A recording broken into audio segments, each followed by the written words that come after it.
नमस्कार,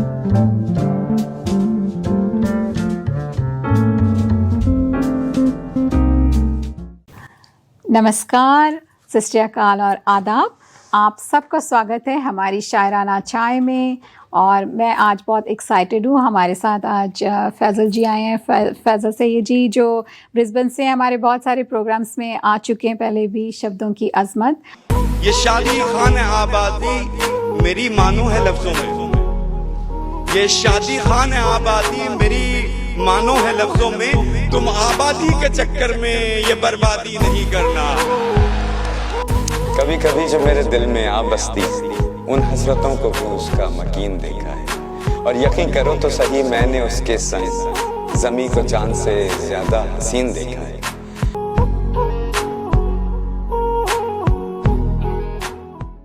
और आप सब भी आई गेस उतने ही एक्साइटेड होंगे उन्हें और थोड़े करीब से जानने के लिए जितनी मैं हूँ। तो आई गेस मैं आपकी से ही बोलूँगी कि आप थोड़ा सा हमें अपने बारे में बताइए और शुरुआत कीजिए। Thank you Vibha, thank you Windows TV बुलाने का बहुत बहुत शुक्रिया। बड़ी खुशकिस्मती है कि आज इस तरीके से मुलाकात हो रही है। शायराना चाय में आपका प्रोग्राम देखता हूँ, आपके तो बहुत सारे ही फैन हैं माशाल्लाह, आपकी आवाज़ के, आपके अंदाज के। और ये बड़ी खुशनसीबी है इस ब्रिस्बेन में कि इंडोज टीवी इतना शायरी की तरफ प्रोग्राम्स करते हैं, रुझान करते हैं इनकी वजह कर। तो जहाँ तक मेरी ज़ात का ताल्लुक़ है कि मैं कौन हूँ जी, तो तारीफ उस खुदा की जिसने हमें बनाया। वाह। अपने बारे में बस यही कहूँगा कि मैं एक आम सा आदमी हूँ। खुसूसियत ये है कि ख़ानदानी वजह कर शायरी नस नस रग रग में बस चुकी है जी। तो शायरी करते हैं, आईटी में वर्क करता हूँ, गवर्नमेंट डिपार्टमेंट में जी। और दो बेटियाँ, एक बेटा। अच्छा। और एक इकलौती बीवी। तो अल्हम्दुलिल्लाह लाइफ अच्छी चल रही है। हाँ, फुल ऑन। बहुत अच्छा लगा आपके बारे में जानकर। आई गेस हमारे दर्शकों को स्पेशली। तो आपने जैसा बोला कि आप पले बड़े हुए, और मैं जितनी आपसे बात करती हूँ मुझे ये समझ में आया कि आप ऐसी फैमिली से आ रहे हैं, ऐसे ख़ानदान से आ रहे हैं जहाँ सब शायरी करते हैं। इनफैक्ट आप बुक भी लेके आए हैं अपनी फूफी की। नसीम। तो आप थोड़ा सा बताइए कैसे, मतलब अपने फादर के बारे में। एग्जैक्टली। दादा सैयद प्रोफेसर अब्दुल माजिद अख्तर जी, इंडिया बिहार से बिलोंग करते जी जी। और हमने जो घर में शायरी का और लिटरेचर का, इन सब का रुझान देखा, वो स्टार्ट फ्रॉम दादा जान से। अच्छा। दादा जान ने बहुत काम किया है इन सब चीज़ों में जी जी। दीवान होल्डर थे, 6-7 और किताबें उनकी शायरी पे, प्रोफेसर भी थे। अच्छा। तो तालीम का और लिखने का बड़ा रुझान उन्होंने पूरे अपने बच्चों में दिया जी जी। तो उनके तवस्सुस से मेरे वालिद साहब को आया, फिर और जो भाई हैं और उनके बेटे हैं उनमें आया। तो हमारे घर में शायरी जो है वो एक आम सी चीज़ है। गज़लें पढ़ना, अब्बू ने रिवाज ऐसा रखा हुआ था कि अब्बू दादा जान की किताबें सुनाते भी थे, पढ़वाते भी थे। अच्छा जी। तो एक शुरू से एक जहन में शायरी की वजह समझ में आने लगी जी जी। और फ़ायदा इससे ये है कि अपनी चीज़ों से आदमी लिंक में रहता है, उर्दू अदब से गहरा ताल्लुक़ हो जाता है इंसान का, जो हमें है जी। और तो अल्हम्दुलिल्लाह शुक्र अदा करते हैं कि तालीमी घराने से हैं, अदबी घराने से हैं जी जी। और खुश भी हैं बहुत खूब शायरी करके। तो और शायरी सभी करते हैं। मेरे भाई आदिल मुजफ्फरपुरी, उनका तखल्लुस है जी जी। मेरा एक भाई मेलबर्न में एहसन मुर्शिद, उनका तखल्लुस माहिर है जी। मेरे 2 चचा, एक यूके और यूएस में, अच्छा। गालिब माजदी, खालिद आबदी जी जी जी। मेरी बहनें भी शायरी करती तो हैं। देखिए सारा पूरा तो पूरा सभी- हमारे यहाँ जो शायरी नहीं करता है उसको हैरानगी होती है कि जी। यार आप शायरी नहीं करते आप हैं। शायरी नहीं करते तो शायरी, जी जी तो ये मैं हमेशा बताता हूँ इस शेर को। ये मेरी सिस्टर का शेर है कि शायरी क्यों ना रास आए मुझे, ये मेरा फन खानदानी है। अरे वाह वाह वाह।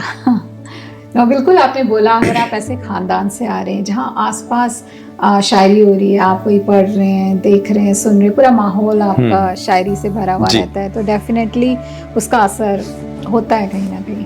आप बड़े हो रहे हैं और आपको इसका भी अंदाज़ा होता है तो कि अच्छी शायरी क्या है और जस्ट एवरेज क्या है, और आपको बहुत अच्छा, तो आपको जब हम सुनते हैं तो उससे पता चलता है। हाँ बिल्कुल बिल्कुल, ये सब चीज़ें समझ में आ जाती हैं। इसीलिए मैं अभी तक अपने आप को बड़ा शायर नहीं समझ पाया, क्योंकि ख़ानदान में इतने बड़े बड़े शायर हैं, इतने बेहतरीन जहन वाले, बेहतरीन अल्फाज वाले, बेहतरीन सोच वाले शायर हैं कि अभी स्ट्रगलिंग शायर कह सकता हूँ मैं अपने आप को। हाँ जी। पर आपने मुझे बताया कि आप किताब छापने वाले हैं, जो यानी कि देखें, इरादा तो हर का होता है, शौक होता है, लेकिन उसके लिए एक अच्छी मकदार में शायरी होना, जी जी, यानी कि आपके पास ज़्यादा गज़लें हो, ज़्यादा नज़में हो, और उसके बाद फिर मेयारी होना। तो ये सब जब क्लोज हो जाऊंगा मैं तो करूंगा इंशाल्लाह, जरूर इरादा है। आपको थोड़ा सा बताएंगे टाइम फ्रेम, हमको इंतजार रहेगा आपकी बुक का, तो कब तक आपको लगता है? मेरा इरादा है 2022 में इसको प्रिपेयर कराने का। जी जी इंशाल्लाह। बहुत हमारी तरफ से शुभकामनाएं, और बहुत इंतजार रहेगा आपकी किताब का। तो फैजल जी, आप थोड़ा सा पीछे चलते हैं, मुझे बताएं कि आपको, ऑफ कोर्स आपको शायरी का आई गेस शौक इसलिए वो आपके परिवार से, तो लेकिन आपको और भी कोई शायर पसंद होंगे जो आपके लिए इंस्पिरेशन रहे होंगे और आपको इंस्पायर किया होगा, तो आपके जैसे पसंदीदा कुछ होते हैं ना जो आपको बहुत अच्छा लगता है उन्हें सुनना? या हाँ, सेम रुझान इधर भी है असल में, क्योंकि ख़ानदान में इतने शायर थे जी, तो बाहर जाने की ज़रूरत नहीं पड़ी जी। ठीक है, वैसे तो हमने कोर्सेज में गालिब को, मीर तकी मीर को, अमन को, इन सबको हमने पढ़ा है जी जी। क्योंकि उर्दू तो एक लाजमी सब्जेक्ट है और उसमें उर्दू शायरी के बगैर तो है नहीं, तो इसलिए पढ़ा सबको है। लेकिन क्योंकि घर में ही इतने शायर थे तो घर वालों की शायरी ज़्यादा पढ़ी।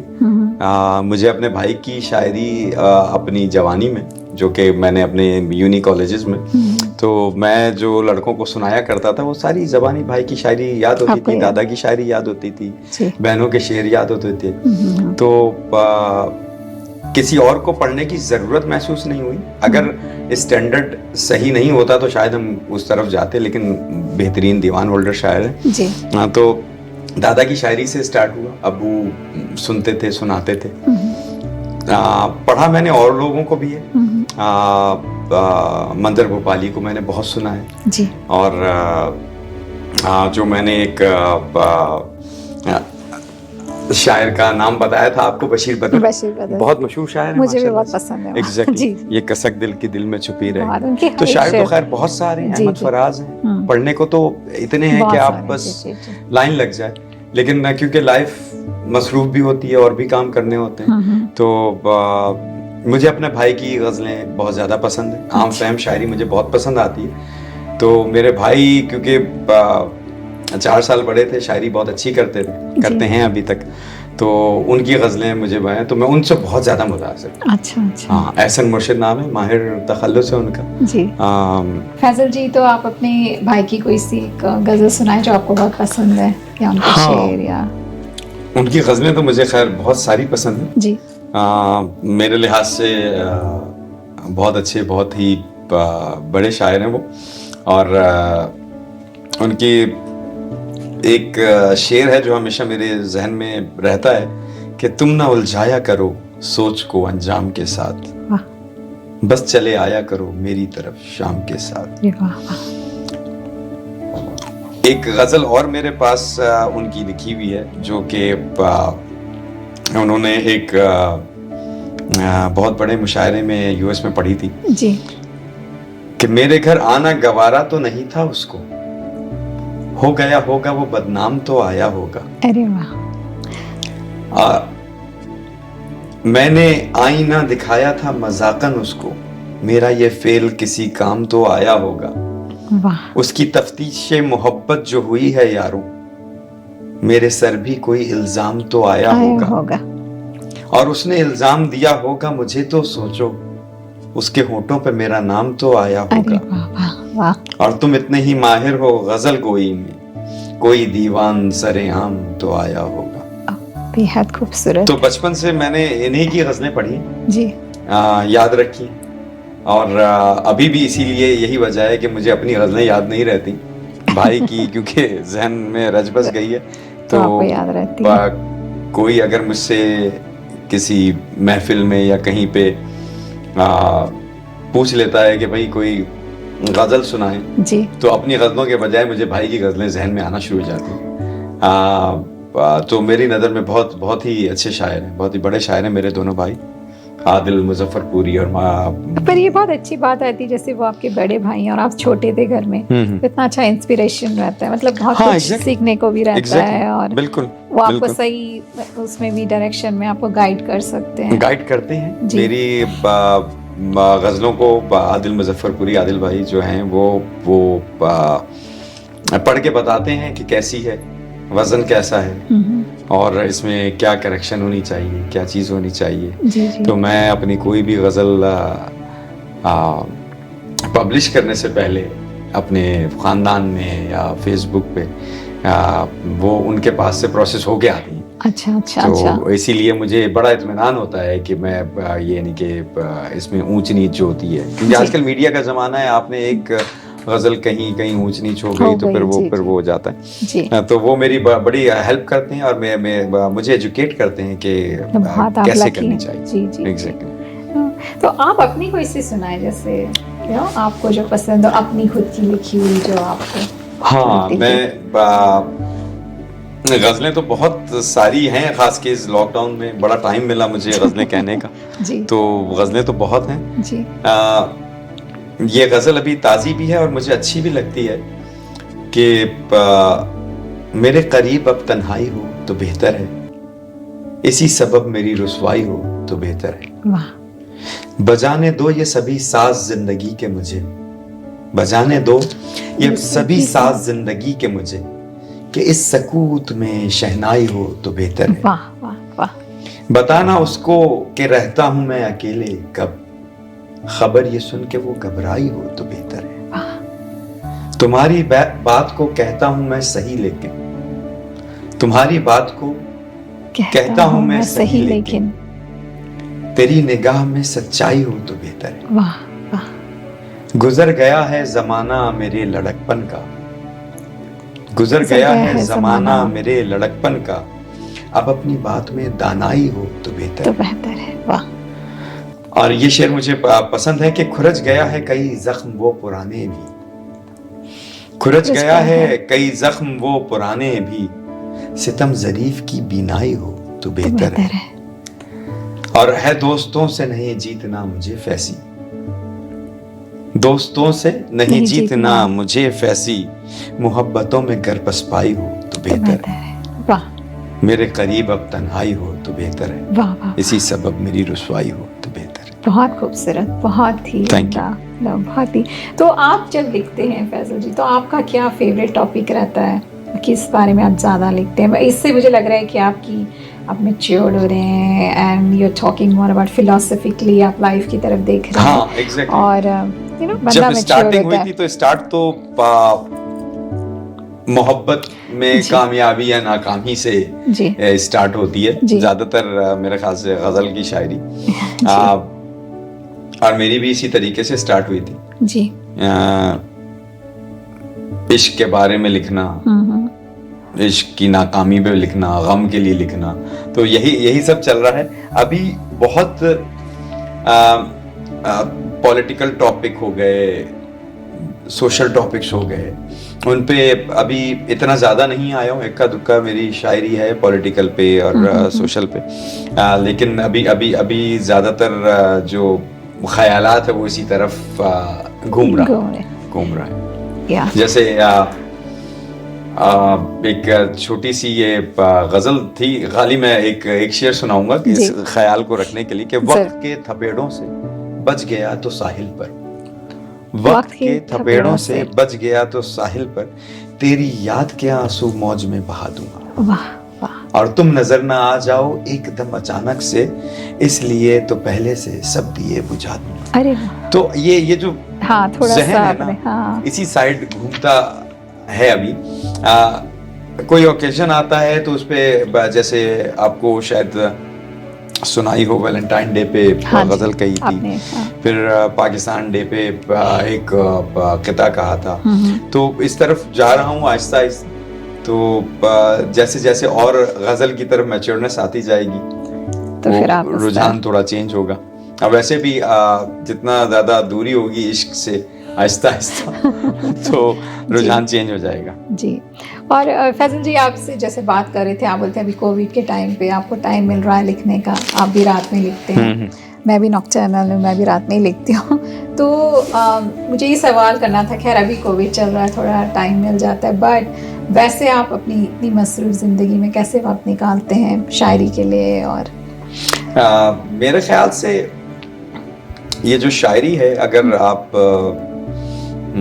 आपका जहन शायरी की तरफ है तो शायरी आपकी अपने लिए खुद टाइम निकलवा लेती है। आपको एक मिसरा आता है और उसके बाद फिर आपका जहन उसी तरफ लगा रहता है कि भाई इसको कंप्लीट करना है, फिर उसका शेर बनता है, फिर दूसरे शेर आपके जहन में आते हैं, काफिये बनते हैं, तो गज़ल तैयार होती है। तो टाइम, जिस वक्त आपके पास टाइम नहीं होगा उस वक्त आपका जहन जाएगा भी नहीं उस तरफ। जी जी। फैमिली में बिजी होते हैं, गैदरिंग्स में होते हैं, तो आपका जहन जाता ही नहीं है शायरी की तरफ। जिस तरफ आप फारिग होते हैं तो वो खुद ही आपका जहन इस तरफ आ जाता है कि भाई कुछ लिखा जाए। और जब आपके पास एक कॉन्सेप्ट आ जाता है मिसरे के सूरत में, तो आप फिर उसको मुकम्मल करने के लिए खुद टाइम निकाल लेते हैं। जी, बेस्ड ऑन योर एक्सपीरियंसेस, फिर वो आप खुद Exactly, जी हाँ। जैसा आप सोचते हैं। फिर कभी तो ये मिसरा सोने नहीं देता जब तक गजल तैयार ना हो जाए।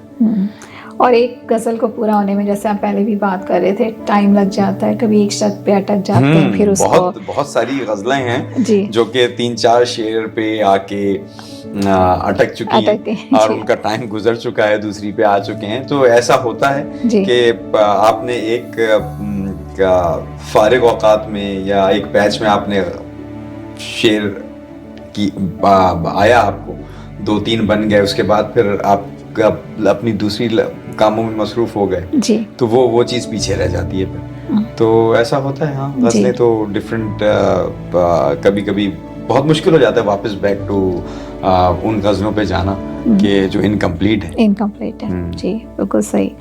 तो फैसल जी, ऐसे पूछ रही थी मैं, आजकल जैसे मैं देखती हूँ, है ना, ठीक है, नए बच्चे हैं, अभी यूट्यूब और ये सब का ज़माना आ गया है, किसी के पास टाइम नहीं, आप स्क्रॉल करते रहते हैं और टाइम नहीं किसी के पास आराम से बैठ के शायरी लिखने का, पढ़ने का या किताबें पढ़ने का। तो ऐसे माहौल में आप एज ए शायर आप क्या देखते हैं, क्या फ्यूचर है शायरी का आपका? मुझे बहुत डार्क लगता है ये सब चीज़ें आगे जाके ख़त्म होती जाएंगी जी। अगर हमने, जैसे हमारे बड़ों ने हमारे अंदर ये चीज़ें डाली हैं, और डालने का तरीका ये होता है कि वो जब पढ़ रहे होते हैं उस चीज़ को अपनी डेली लाइफ में, रूटीन में रखा हुआ होता है जी। ठीक है जी। तो ये नहीं होता कि हमारे पुरखों ने काम नहीं किया या मेहनत नहीं की या वो नहीं किया, खाली शायरी में लगे रहे, नहीं, ऐसी बात नहीं होती। असल में जो फारिग औकात में जिसमें हम अपना टाइम टीवी के ड्रामों में निकाल देते हैं या बच्चे गेम खेलने में निकाल देते हैं, वो जो वक्त होता है वो उस अदबी मसरूफियात में गुजारा जाता था। तो हमें भी अपनी जनरेशन के साथ यही करना होगा कि जो टाइम है, जैसे फॉर एग्जांपल मैं अगर अपनी शायरी लिख के किताब में या डायरी में बंद करके साइड पे रख दूं और अपने बच्चों को ना सुनाऊं, अपने घर में उसका जिक्र ना करूं, तो वो चीज़ें बच्चों में नहीं आएंगी। तो ये करना बहुत ज़रूरी है। इसीलिए मैं अपनी जो भी गजल बनाता हूँ वो अपनी बेटी को सुनाता हूँ, चाहे उसके समझ में आए या ना आए, आहिस्ता आहिस्ता उसके समझ आने लगती है और वो क्यूरियस होगी एग्जैक्टली। अच्छा, फिर देखेगी। तो अभी लास्ट वीक ही वो मुझे कह रही थी कि डैड मैंने एक पोम बनाने के चक्कर में हूँ और मुझे ये कॉन्सेप्ट आया है। मैंने कहा वेल डन, जब थोड़ी बना लो तो फिर मुझे दिखाना जी। तो ये अच्छी चीज होती है। इसी तरीके से आया है। मेरे वालिद साहब दादा की किताब को, दीवान को कहते थे कि पढ़ो, तो हम बुक उठाते थे तो हमें शायरी का उस वक्त इतनी ज़्यादा नॉलेज नहीं होती थी, लेकिन हमें पता होता था कि दादा की गज़ल जहाँ को आँखों से तक रहा हूँ मगर ये क्या है खबर नहीं, चमन में जिस तरह चश्मे नरगिस खुली तो है दीदवर नहीं है, जो दीद नहीं था उसे ना देखा, जो देखा उसको ना देखना था। तो हर जो गज़लें हैं वो जहन में समा गई काफ़ी, और उसकी तरतीब, ये सारी चीज़ें तो खुद आ रही होती पढ़ते पढ़ते। जी जी जी। इसीलिए किताबें पढ़ना, शायरी की किताबें हों, अफसाने हों, ये सब पढ़ने से जहन खुलता है, चीज़ें पता चलती हैं। जी जी। आदमी को तरीका आता है लिखने का। मेरे अम्मी के भाई मेरे मामू नजमुल हुदा नजम साहब, उनसे जब भी गुफ्तगू होती थी मामू जान से तो वो हमें बोलते थे कि लिखा करो, ठीक है। कहने लगे कि ऑस्ट्रेलिया में हो, वहाँ कोई अखबार छपता होगा उर्दू का या हिंदी का, लिखा करो, जो लिखते हो पब्लिश कराया करो। जी जी। तो लिखने पे और पढ़ने पे बड़ा रुझान है और ये होना भी चाहिए, और हमें अपने बच्चों को इस चीज़ पे रूटीन में लाना चाहिए कि उनको पढ़ने की आदत हो। अपने चाहे हिंदी हो या उर्दू हो तो उनको उसकी रीडिंग आनी चाहिए, उसके बारे में पता होना चाहिए। ये बहुत ज़रूरी है और हमारा ये काम है, हमें करना। जी जी, नहीं बिल्कुल सही बोला। और ये आखिरी सवाल मैं आपसे करूँगी, मतलब अपनी बात तो मैं तो बैठ के यहाँ पे आपसे और बात करना चाहती हूँ, गुफ्तगू बस चलती रहे, पर इस लिमिटेड टाइम में एक और सवाल है मेरा कि एज ए शायर आप ज़िंदगी को कैसे डिफ़ाइन करेंगे, कैसे मतलब आप उसको एज ए शायर आप कैसे देखते हैं ज़िंदगी को? बहुत ही डिफिकल्ट क्वेश्चन किया आपने आखिरी वाला, लेकिन असल में शायरी और जिंदगी जी मेरे ख्याल से बहुत ज्यादा मामला चेंज हो चुका है मेरे अंदाज के मुताबिक। जी। पहले लोगों की जिंदगी शायरी थी और शायरी जिंदगी थी। जी।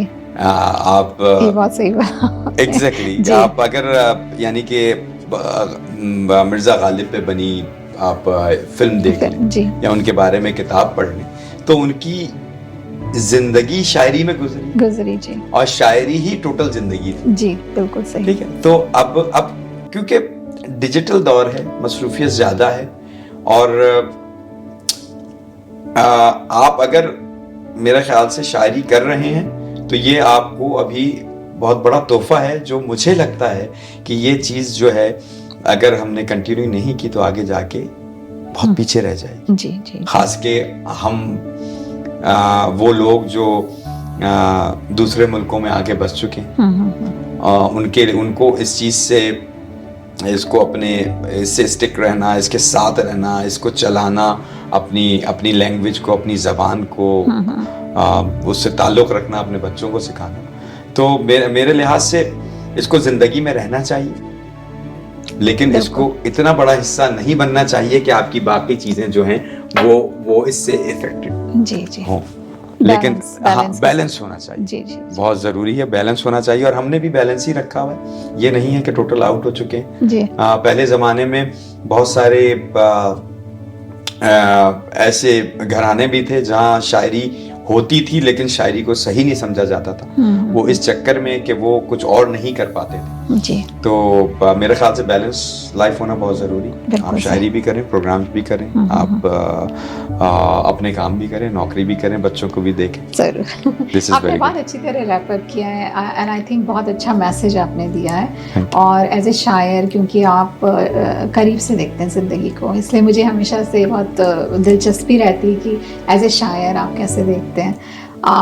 तो मेरी तरफ से और इंडोर्स टीवी की तरफ से फैसल जी आपका बहुत शुक्रिया, आप आए और आपने अपनी सोच, अपनी गज़ल और ये सब जो आप सोचते हैं हम सबके साथ शेयर की। बहुत थैंक यू आपको। ट्रूली स्पीकिंग, आप और आपका और इंडोर्स टीवी का इस चीज़ में हमसे ज़्यादा आप लोगों को दाद मिलनी चाहिए, जो इस चीज़ को और बढ़ा रहे हैं, लोगों तक पहुंचा रहे हैं कि हम ऑस्ट्रेलिया में बैठे ये सारे काम हो रहे हैं और आप लोगों की बदौलत हो रहे हैं। तो ज़्यादा शुक्रिया आप लोगों का, बहुत मेहरबानी आप लोगों के बुलाने की और आप लोगों को प्रोग्राम करने की जी। और खुदा आपको आपके अल्फाजों में और ज़्यादा जोर लाए, ताकत लाए, खूबसूरती लाए। थैंक यू, शुक्रिया सो मच फैजल जी। और जाते जाते मैं आपसे एक गुजारिश करूंगी, अगर 2 लाइनों का एक शेर सुना दीजिए हमें, हम सब दर्शकों के लिए। भाई के एक शेर फौरन जहन में आ गया जब मैंने जी।